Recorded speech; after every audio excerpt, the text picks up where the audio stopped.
In Sunni hadith and Shia hadith, as we mentioned a few nights ago, it is well established that when Imam al-Mahdi ajjalallahu ta'ala farajahu sharif appears and he goes to Jerusalem, Prophet Isa will descend in Jerusalem.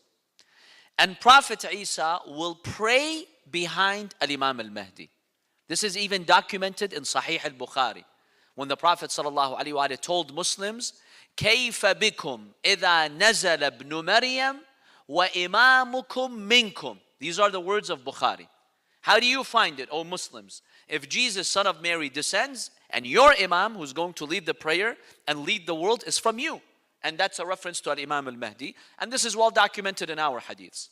So some scholars have taken this hadith and they have said this indicates that the status of Imam al-Mahdi is higher than the status of Jesus. Why? Because if Jesus has a higher status, he should lead the prayer. The fact that Imam al-Mahdi is going to lead the prayer indicates that his status is higher than the status of Prophet Isa alayhi salam. Some scholars have said that. So the objection to that from some, our Sunni brothers, they say, well, Abu Bakr led the Prophet Mohammad sallallahu alaihi wasallam in prayer before the Prophet passed away. And obviously the status of the Prophet is greater than Abu Bakr.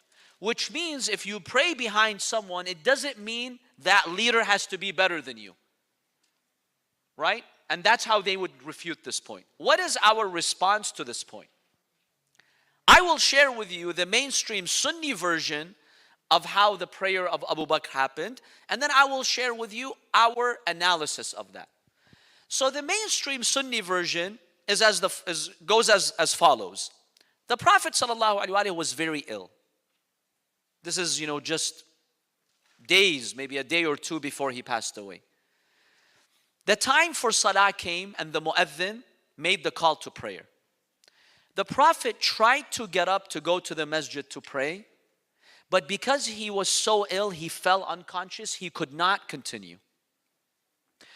So when he realized that he's unable to lead the prayer, he told his daughter Aisha to tell her father, or one version says to tell Umar, to go and lead the prayer. We have very conflicting versions in Sunni books here. One version tells you Aisha went to Umar and she told him, lead the prayer. The Prophet cannot lead the prayer today. Umar said, no, I'm not going to lead the prayer. Abu Bakr is more entitled to it. So your father should lead the prayer.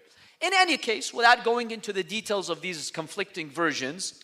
The confliction is regarding who was asked, Abu Bakr or Umar? That's one. Okay. Another confliction or contradicting point is, did the Prophet ask Aisha to tell Abu Bakr, or it was out of her own suggestion? She realized the Prophet can't pray, so she told her father. That's another conflicting point. So there are a lot of contradicting elements in the Sunni books of hadith about exactly what happened. In any case, Abu Bakr goes and he starts to lead the prayer. The Prophet ﷺ, at that point, he felt a little bit better. So he said, carry me and take me to the masjid. I want to participate in the prayer. And the Prophet goes and he stands right next to Abu Bakr. So not behind him, but next to him. Now Abu Bakr is standing in salah and he's leading it, whereas the Prophet is sitting. Now Sunnis have a discussion whether did the Prophet technically pray behind him, or was he praying with him, or he just went to show his support in front of Muslims. That's the mainstream Sunni version. What is our understanding of history when we critically analyze this hadith? This is our analysis. Number one, all the hadiths that state or claim the Prophet asked Aisha to ask Abu Bakr to pray, they all have a weak chain of narration. So we find narrators who were either unreliable or they were anonymous. Or we also, my dear brothers and sisters, are critical if something is narrated by Aisha in favor of her father. Because when we look at her history, she had a tendency to narrate things that would benefit her or benefit her family. So it's questionable if she is the one who is testifying, right? We need someone who was proven to be reliable to say something like that. So the hadiths, when you examine the chain of narration, they are not authentic hadiths. That's the first point. The second point, so what exactly happened? Here's the correct version of events that happened. The Prophet was extremely ill. The time for Salah came. The Prophet sallallahu alaihi wasallam and Imam al-Kadhim alayhi salam has a hadith that clarifies that.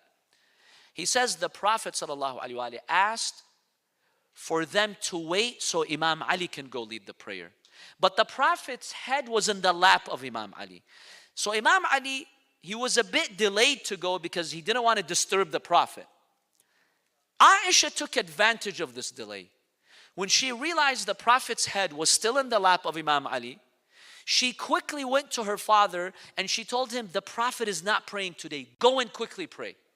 So it was not at the request of the Prophet, it was at her own request.